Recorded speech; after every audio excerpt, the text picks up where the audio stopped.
नमस्कार। आज हम पढ़ेंगे षष्ठ पाठ छठा पाठ। क्रीडाम खेलते हैं, वयम हम खेलते हैं। श्लोकांत्राक्षरीम श्लोक अंत्याक्षरीम श्लोक अंत्याक्षरी को हम श्लोक अंत्याक्षरी को खेलते हैं। सखी दीपिके, हे सखी दीपिका। वयम हम सब अधुना अब क्रीडितुम खेलने की अभिलाषा करते हैं। हे सखी दीपिका, हम सब अब खेलने की अभिलाषा करती हैं। अरे भारती बही वृष्टि अस्ति, बही बाहर वृष्टि बारिश अस्ति है। अरे भारती बाहर बारिश है। कथम क्रीडामः, कथम कैसे, क्रीडामः खेलते हैं, कैसे खेलेंगे। वृष्टि अस्तु नाम, वृष्टि नाम अस्तु, वृष्टि नाम है। इच्छा अस्ति, इच्छा अस्ति है। चेत यदि क्रीडामः तो खेलते हैं।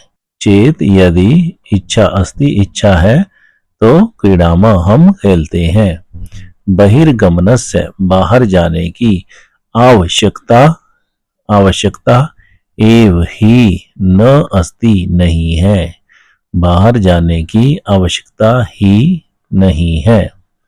एषा यह नूतना नई क्रीड़ा खेल अस्ति है। भो अरे यह नया खेल है। अंत्याक्षरी क्रीड़ा, अंत्याक्षरी क्रीड़ा खेल, अंत्याक्षरी खेल। इति ऐसा। किम क्या अंत्याक्षरी क्रीड़ा, क्या अंत्याक्षरी खेल। अहमपि क्रीडामि, मैं भी खेलती हूँ। अवश्यम अवश्य। आगच्छन्तु आओ। वयम सर्वे क्रीडामः, वयम हम सब सर्वे सभी क्रीडामः खेलते हैं, हम सभी खेलते हैं। सखी हे सहेली, तरही तो क्रीड़ायाः क्रीड़ा के खेल के नियमान सूचयतु नियमों को सूचित कर दो, बता दो। हे सहेली तो खेल के नियमों को बता दो। वयम हम गणद्वयम गण टीम द्वयम दो रचयामः बनाते हैं, हम दो टीमें बनाते हैं। प्रथम गणस्य नाम पहले गण का नाम, पहली टीम का नाम, पहले दल का नाम ज्ञानमाला। एवं च और एवं इसी प्रकार द्वितीय गणस्य दूसरे गण का दूसरी टीम का नाम रतनमाला। आदौ सबसे पहले प्रथम गणस्य पहली टीम के सदस्य एकम पद्यम गायति एक पद को गाती हैं।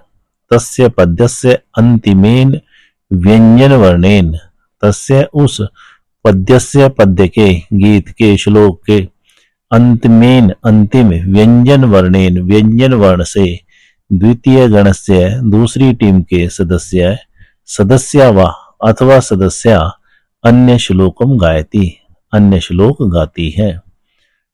उस पद्य के अंतिम व्यंजन वर्ण से दूसरे टीम के सदस्य या सदस्या अन्य श्लोक गाती हैं।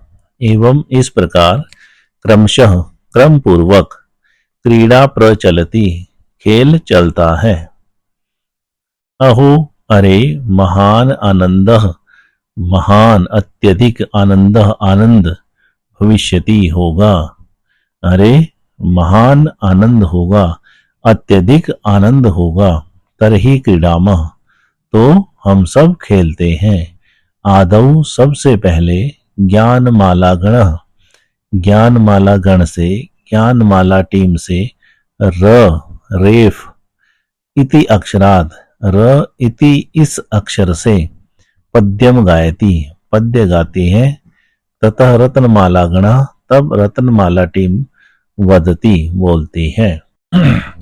ज्ञानमाला टीम, रत्नमाला टीम। र से जो है अंत्याक्षरी की शुरुआत होती है। रूप यौवन संपन्ना, विशाल कुल संभवा, विद्याहीना न शोभन्ते, निर्गंधा एव किंशुका। अर्थात इसका अंतिम जो व्यंजन वर्ण है वो क है। अब दूसरी टीम क से शुरू कर रही है। काव्य शास्त्र विनोदेन कालो गच्छति धीमताम, व्यसनेन च मूर्खाणाम, निद्रया कलहेन वा। इसका अंतिम जो व्यंजन वर्ण है वो व है। तो अब दूसरी टीम व से शुरू करती है।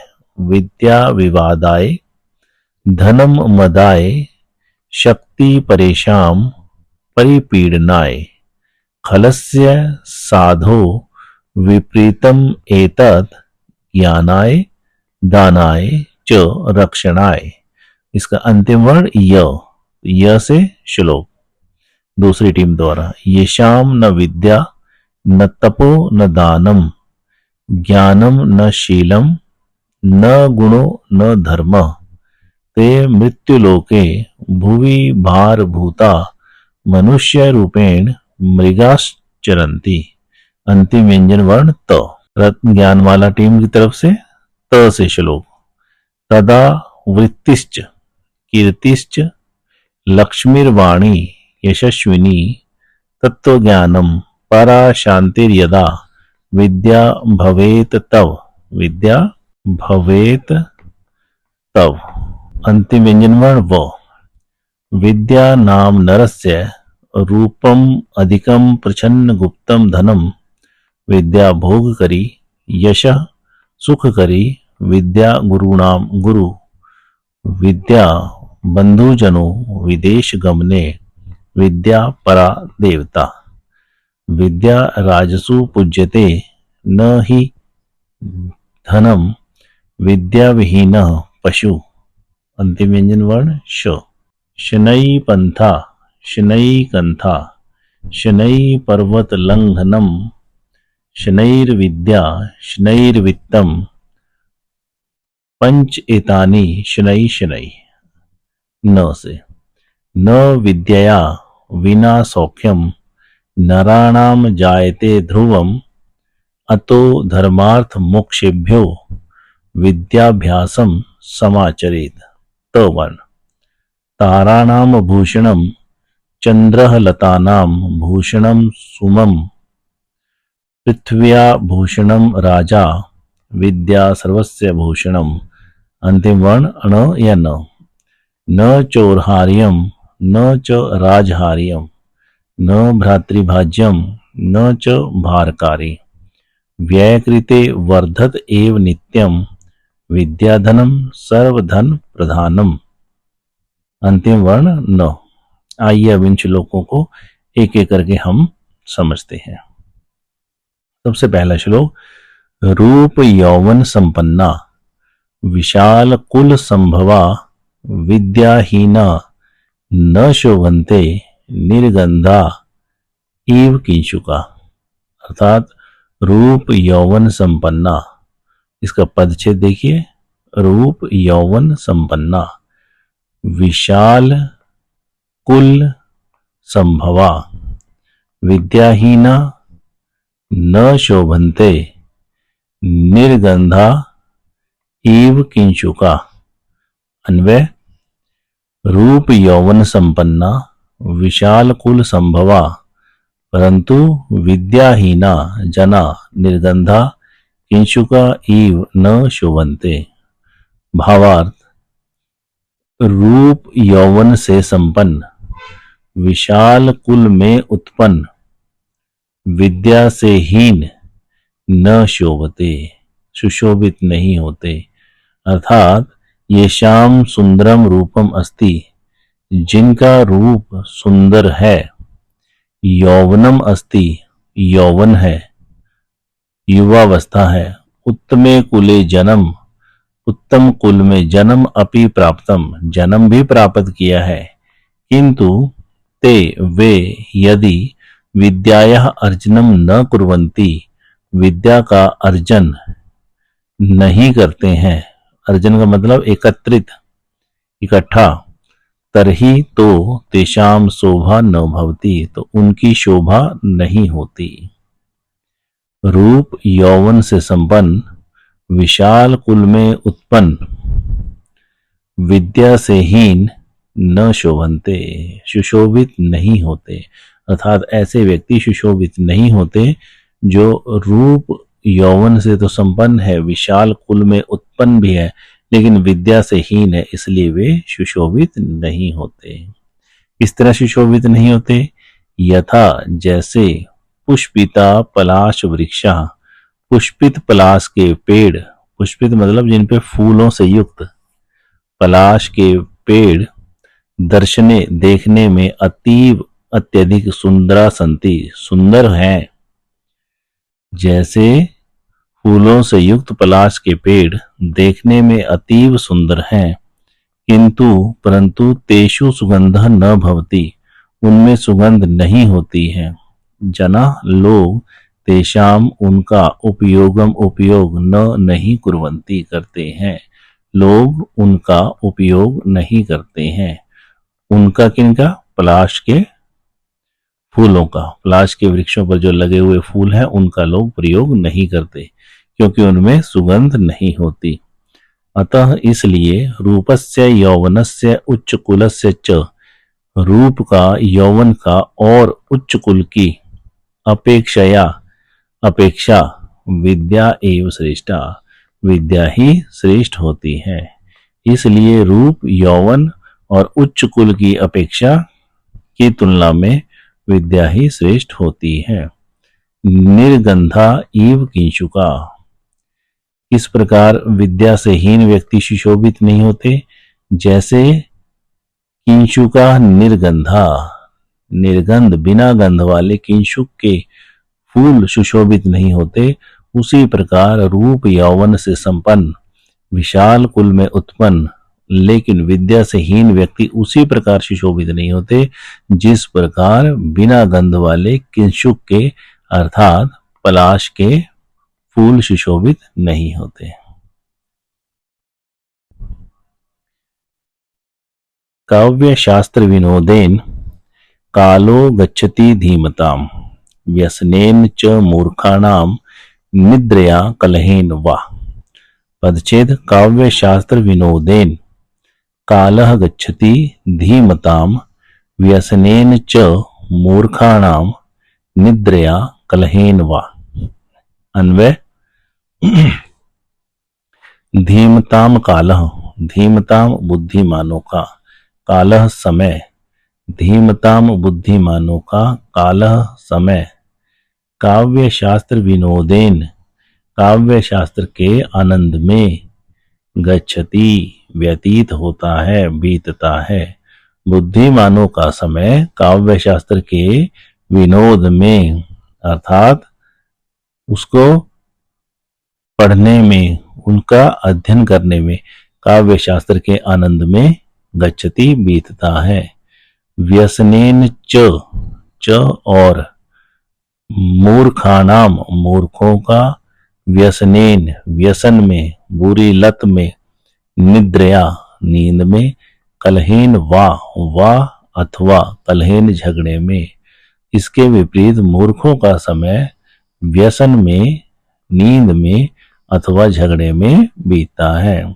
बुद्धिमानों का समय काव्य शास्त्र के विनोद में, काव्य शास्त्र को का आनंद लेने में बीतता है, और मूर्खों का समय बुरी लत, नींद और झगड़े में बीतता है।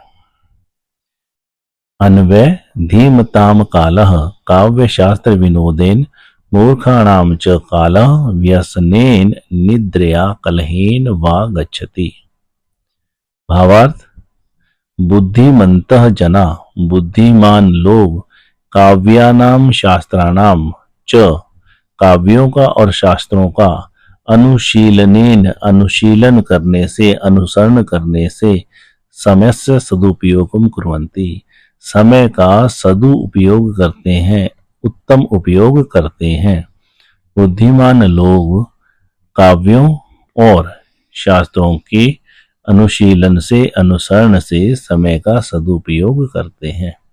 परंतु मूर्ख लोग शयनम कृत्वा, शयन करके अर्थात सोकर, परस्परम कलहम कृत्वा, परस्परम आपस में, कलहम झगड़ा, कृत्वा करके आपस में झगड़ा करके, अथवा दुर्व्यसनेन बुरे व्यसन से, अमूल्य समय का दुरुपयोगम कुर्वन्ति, दुरुपयोग करते हैं, बुरा उपयोग करते हैं।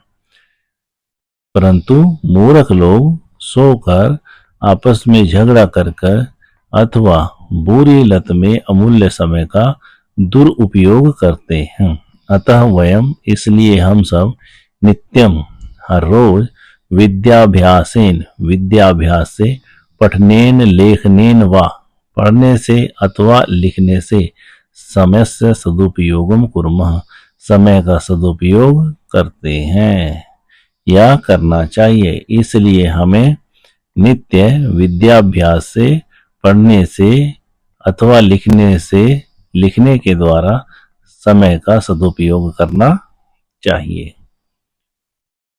अगला श्लोक, विद्या विवादाय धनम मदाय शक्ति परेशान परिपीडनाय खलस्य साधु विपरीतम एतत् ज्ञानाय दानाय च रक्षणाय।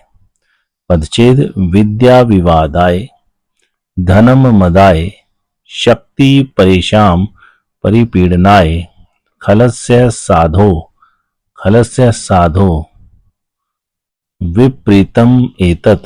विपरीतम एतत् ज्ञानाय दानाय रक्षणाय च।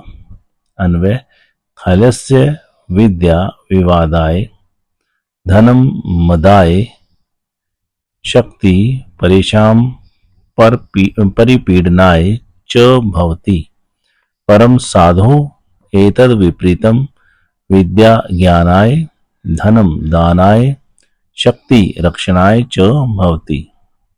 भावार्थ, दुष्टः जनः, दुष्ट व्यक्ति, विद्यायाः उपयोगम, विद्या का उपयोग, कलहार्थम करोति, कलह के लिए करता है, झगड़े के लिए करता है। दुष्ट व्यक्ति विद्या का उपयोग झगड़े के लिए करता है। धनस्य उपयोगम, धन का उपयोग, अहंकारार्थम करोति, अहंकार के लिए करता है, और धन का उपयोग अहंकार के लिए करता है। सामर्थ्यम उपयोगम अन्येषां पीडनार्थम च करोति, सामर्थ्य का, अपनी सामर्थ्य का उपयोग दूसरों के पीड़न के लिए करता है, दूसरों को प्रताड़ित करने के लिए, दुखी करने के लिए करता है।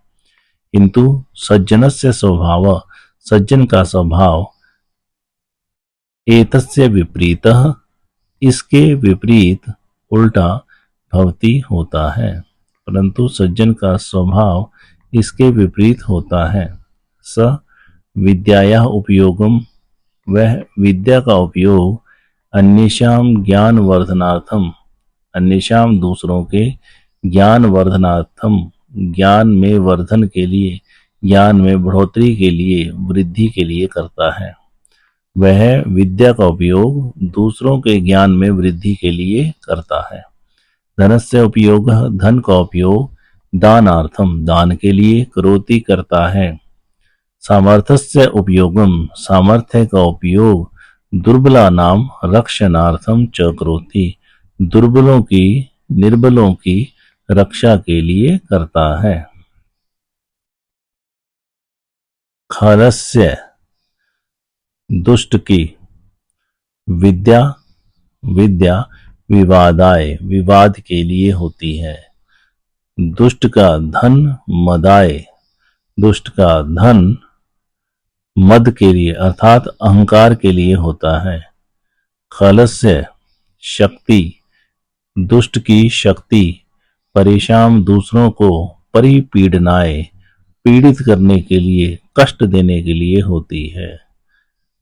साधो विपरीतम एतत्, एतत् इसके, विपरीतम विपरीत, साधो सज्जन की, इसके विपरीत सज्जन की, विद्या ज्ञानाय ज्ञान के लिए, धनम दानाय धन दान के लिए, और शक्ति रक्षणाय शक्ति रक्षा करने के लिए होती है। अगला श्लोक, येषाम न विद्या न तपो न दानम ज्ञानम न शीलम न गुणो न धर्म ते मर्त्यलोके भुवि भारभूता मनुष्य रूपेण मृगाश्चरन्ति। पदच्छेद, येषाम न विद्या न तप न दानम ज्ञानम न शीलम न गुणः न धर्म ते मर्त्यलोके भुवि भारभूता मनुष्य रूपेण मृगाः चरन्ति। अन्वय, येषाम अर्थात जनानाम विद्या न, तपः न, दानम न, ज्ञानम न, शीलम न, गुणः न, धर्मः अपि न अस्ति ते मर्त्यलोके भुवि भारभूता मृगाः मनुष्य रूपेण चरन्ति। भावार्थ, ये जना विद्याम न अर्जन्ति, जो जना लोग विद्याम विद्या का न अर्जन्ति अर्जन नहीं करते हैं, विद्या का संग्रह नहीं करते हैं, कठिन व्रतम कठिन व्रत को, कठिन तपस्या को, कठिन मेहनत को न आचरन्ति आचरण में लेकर आते हैं, अर्थात कठिन तपस्या कठिन व्रत नहीं करते हैं।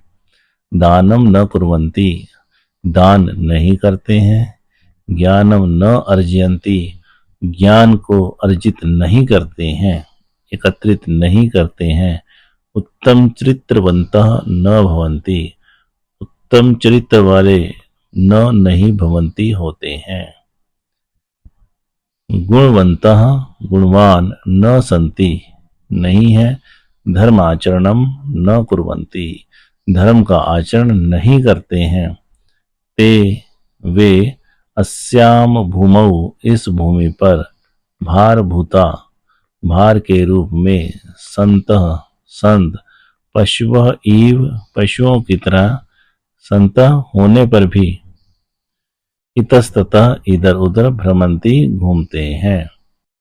ये जना जो लोग विद्या का अर्जन नहीं करते हैं, विद्या को इकट्ठा नहीं करते हैं, कठिन व्रत को आचरण नहीं करते हैं, दान नहीं करते हैं, ज्ञान को इकट्ठा नहीं करते हैं, उत्तम चरित्र वाले नहीं होते हैं, गुणों वाले नहीं होते हैं, धर्मांतरण नहीं करते हैं, धर्म का आचरण नहीं करते हैं, वे इस भूमि पर भार रूपा भार के रूप में, संतः होने पर भी, पशुवः इव पशु की तरह, इतस्ततः भ्रमंती इधर उधर घूमते हैं। पुनः एक बार देखें, ये शाम न विद्या, ये शाम जिनके पास न विद्या है, न तपो न तप है, न दानम न दान है, ज्ञानम न ज्ञान, शीलम न शील है चरित्र है, न गुणो न धर्म न गुण है न धर्म है, ते मर्त्यलोके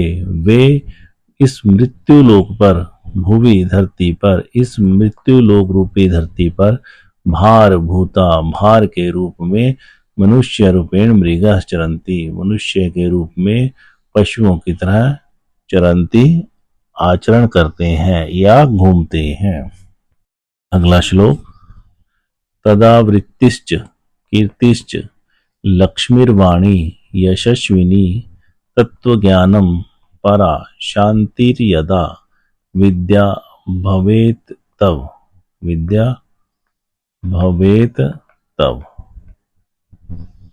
पदच्छेद, तदावृत्ति च कीर्ति च लक्ष्मीवाणी यशस्विनी तत्वज्ञानम परा शांति यदा विद्या भवेत तव। अन्वय यदा विद्या भवेत् तदा तव वृत्ति कीर्ति लक्ष्मी यशस्विनी वाणी तत्वज्ञानम पराशांति च भवेत्।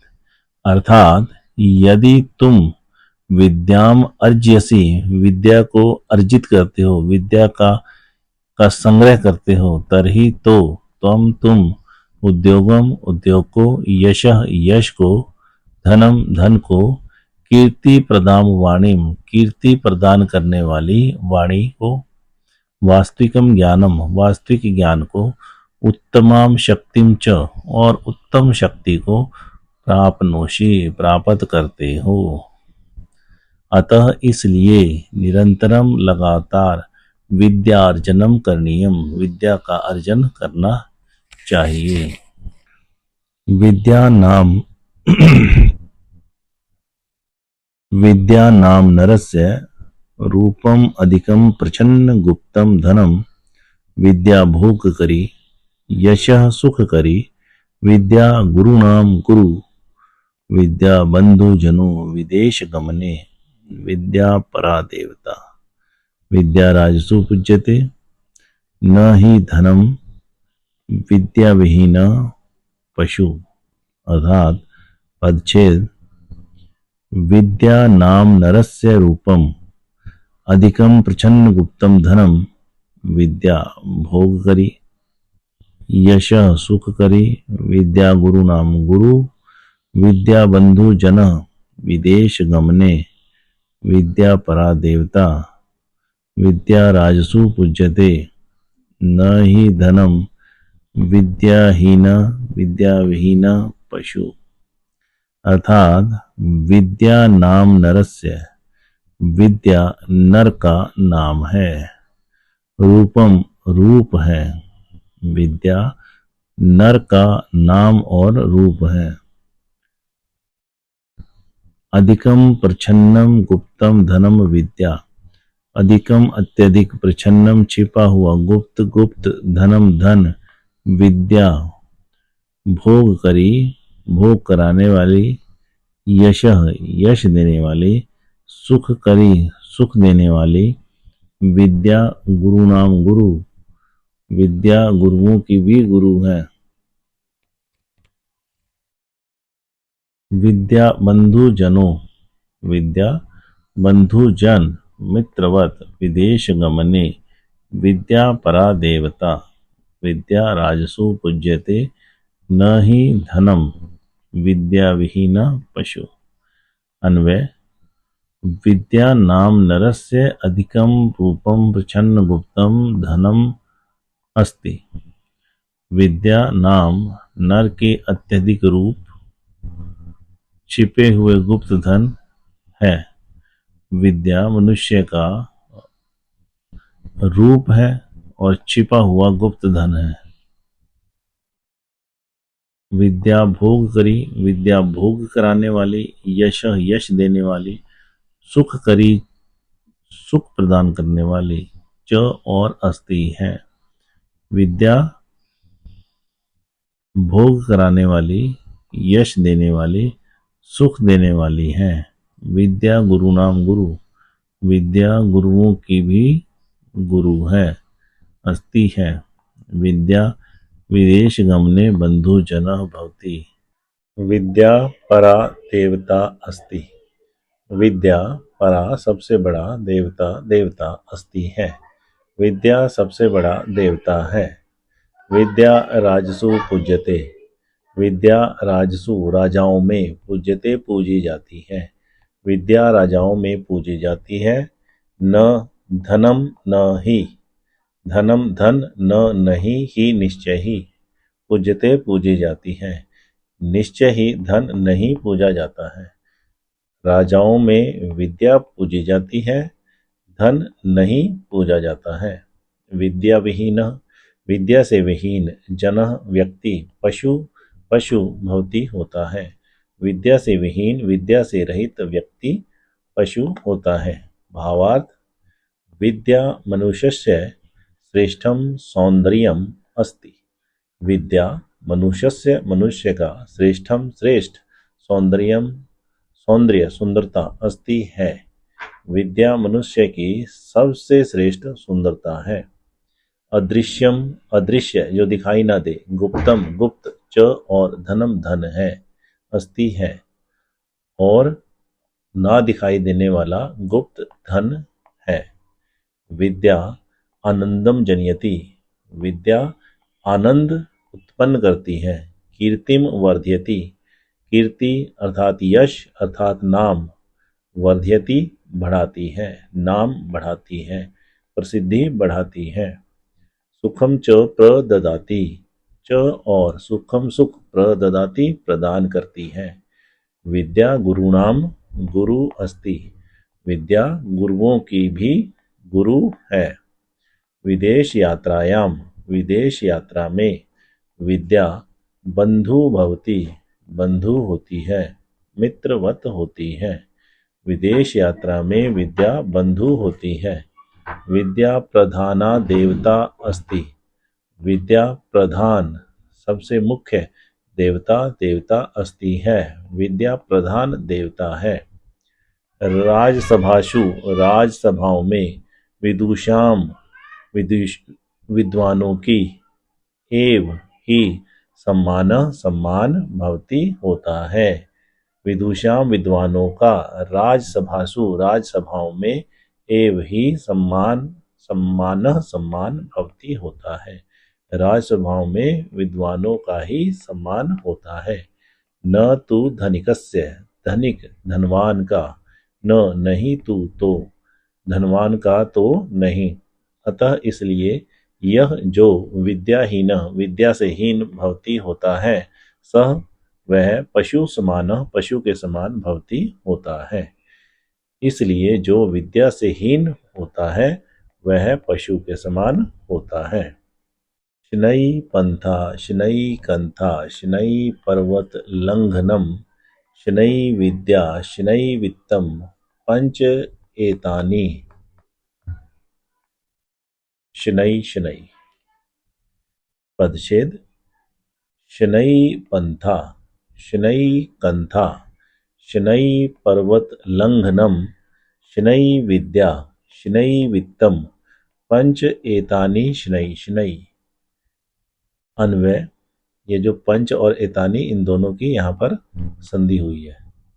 अन्वय पंथा शनै कंथा शनै पर्वत लंघनम शनै विद्या शनै वित्तम शनै च एतानि पंच कार्याणि शनै शनै करणीयानि। भावार्थ मनुष्य सर्वदा हमेशा गमन समय जाते समय सावधानम चलेत सावधान होकर चलना चाहिए।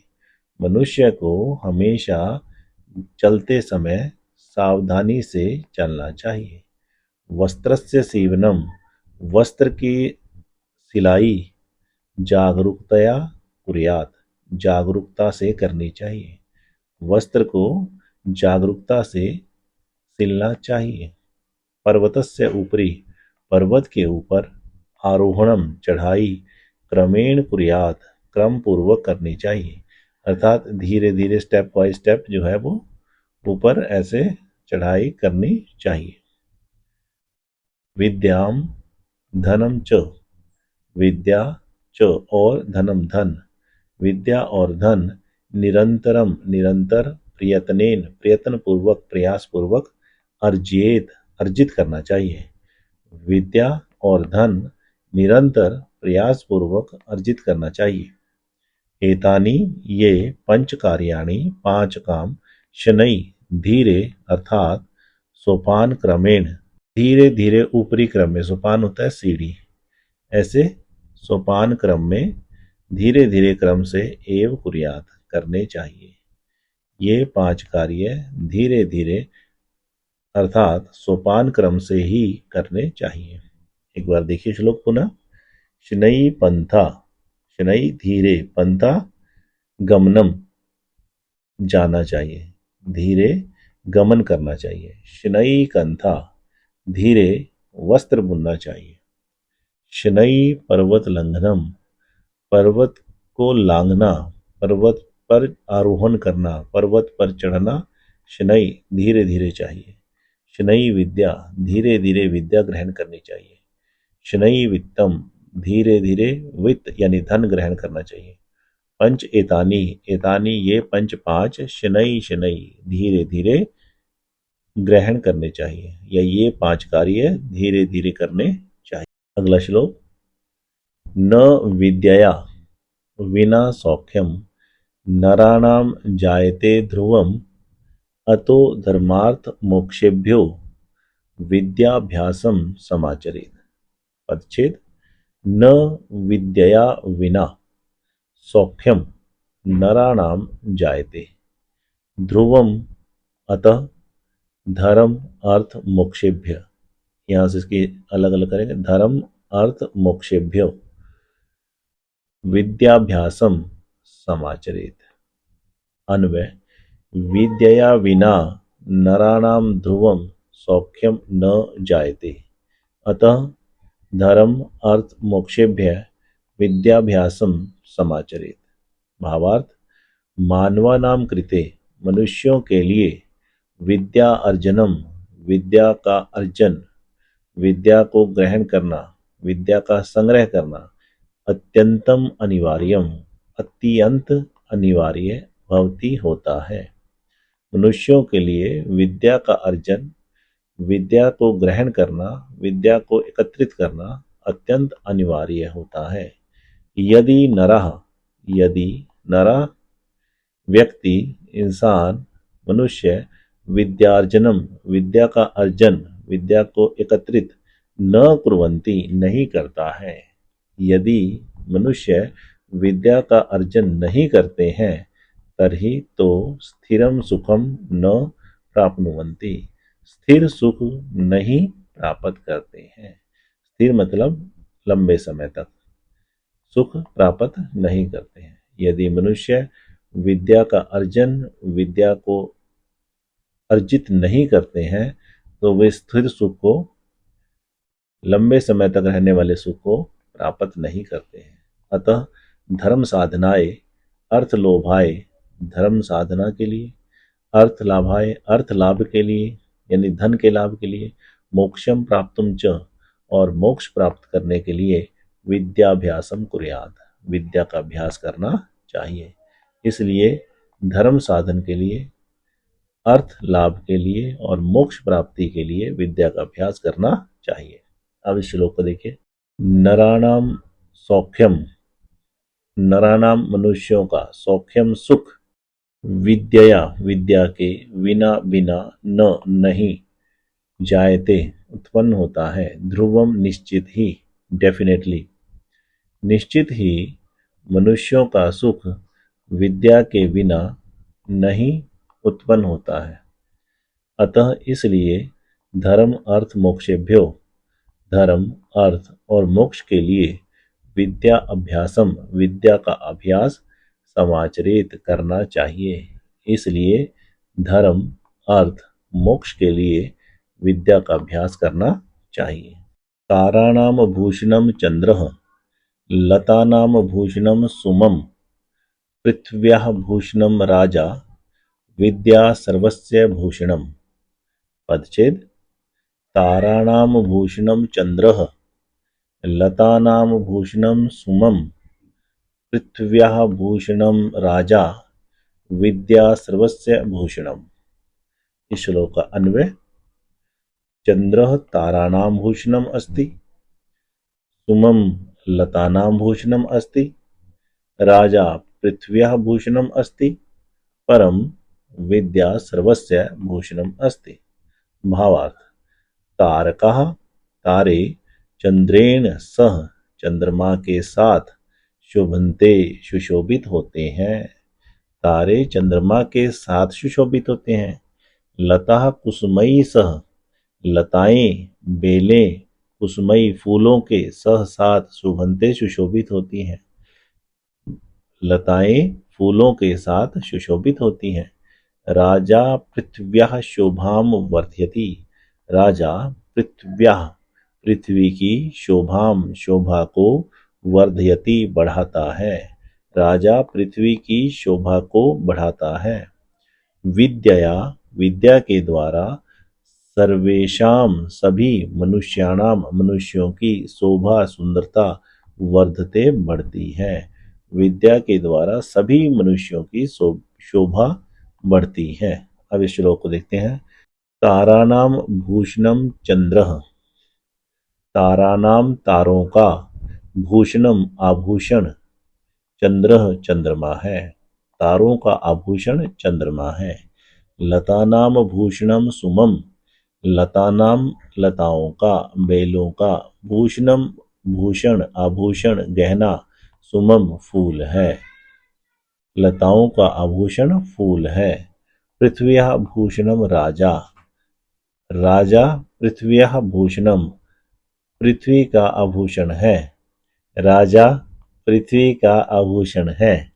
विद्या सर्वस्य भूषणम, विद्या सभी का आभूषण है। अगला श्लोक। न चोरहार्यम, न च राजहार्यम, न भ्रातृभाज्यम, न च भारकारी, व्ययकृते वर्धत एव नित्यम, विद्याधनम सर्वधन प्रधानम। पदच्छेद। न चोरहार्यम, न च राजहार्यम, न भ्रातृभाज्यम, न च भारकारी, व्ययकृते वर्धते एव नित्यम, विद्याधनम सर्वधन प्रधानम। अन्वय। विद्याधनम चोरहार्यम न अस्ति, राजहार्यम न अस्ति, भ्रातृभाज्यम न अस्ति, भारकारी च न अस्ति, व्ययकृते विद्याधनम नित्यम वर्धते एव, अतः विद्याधनम सर्वधनम प्रधानम अस्ति। भावार्थ। चोरः धनम चोरयितुं शक्नोति, चोर धन को चुरा सकता है। राजा धनम अपहर्तुं शक्नोति, राजा धन का अपहरण कर सकता है। भ्रातृषु धनस्य विभाजनम भवितुम अर्हति, भ्रातृषु भाइयों में धनस्य विभाजनम धन का विभाजन भवितुम होने के अर्हति योग्य है, भाइयों में धन का विभाजन होने के योग्य है। धनस्य व्ययेन, धन के व्यय से खर्च करने से, धनम न्यूनम भवति, धन न्यून कम भवति होता है, धन के खर्च करने से धन कम होता है। किंतु विद्यारूपम धनम, किंतु विद्यारूपी धन चोरः चोरयितुम, चोर चुराने में न शक्नोति, समर्थ नहीं होता। किंतु विद्यारूपी धन को चोर चुराने में नहीं समर्थ होता है। राजा तस्य अपहरणम कर्तुम न शक्नोति, राजा तस्य उसका अपहरणम अपहरण कर्तुम करने में न नहीं शक्नोति समर्थ होता है, राजा उसका अपहरण करने में समर्थ नहीं होता है। किसका? विद्या का। विद्याधनस्य, विद्याधन का विभाजनम न भवति, विभाजन नहीं होता है, बंटवारा नहीं होता है, विद्याधन का विभाजन नहीं होता है। विद्या भार युक्ता न भवति, विद्या भार से युक्त नहीं होती है, अर्थात उसमें वजन नहीं होता है। जितनी विद्या प्राप्त करोगे उतना आपके ऊपर कोई वजन, कोई भार बढ़ने वाला नहीं है। विद्या भार युक्ता न भवति, विद्या भार से युक्त नहीं होती है। विद्यायाः वितरणेन, विद्या के वितरण से, बांटने से, विद्याधनम विद्या रूपी धन, इतोः अपि वर्धते, इससे भी बढ़ता है, इससे भी आगे बढ़ता है। विद्या को बांटने से विद्या रूपी धन इससे भी आगे बढ़ता है और बढ़ जाता है। अतः सर्वधनेषु, इसलिए सभी धनों में, विद्याधनम विद्यारूपी धन एव ही प्रमुखम धनम अस्ति, प्रमुख धन है। एक बार पुनः श्लोक को देखते हैं। न चोरहार्यम, चोरहार्यम चोर न चुरा नहीं सकता, चोर हरण नहीं कर सकता। न च राजहार्यम, और राज राजा हार्य हरण न नहीं कर सकता। चोर चुरा नहीं सकता, राजा छीन नहीं सकता, हरण नहीं कर सकता। न भ्रातृभाज्यम, भ्रातृ भाई भाज्यम बांट न नहीं सकता, भाई भाजन नहीं कर सकता, भाई बांट नहीं सकता। न च भारकारी, और भार करने वाले भी नहीं है, भार को बढ़ाने वाले भी नहीं है। चोर चुरा नहीं सकता, राजा छीन नहीं सकता, भाई बांट नहीं सकता, और भार को बढ़ाने वाला भी नहीं है। और नहीं है, व्यय कृते वर्धत एव नित्यम, व्यय खर्च कृते करने पर, वर्धत बढ़ता, एव ही नित्यम हर रोज, खर्च करने पर हर रोज ही बढ़ता है। विद्या धनम, विद्या रूपी धन, सर्व धन प्रधानम, सभी धनों में प्रधान धन है। विद्या रूपी धन सर्व धन प्रधानम, सभी धनों में प्रधान धन है।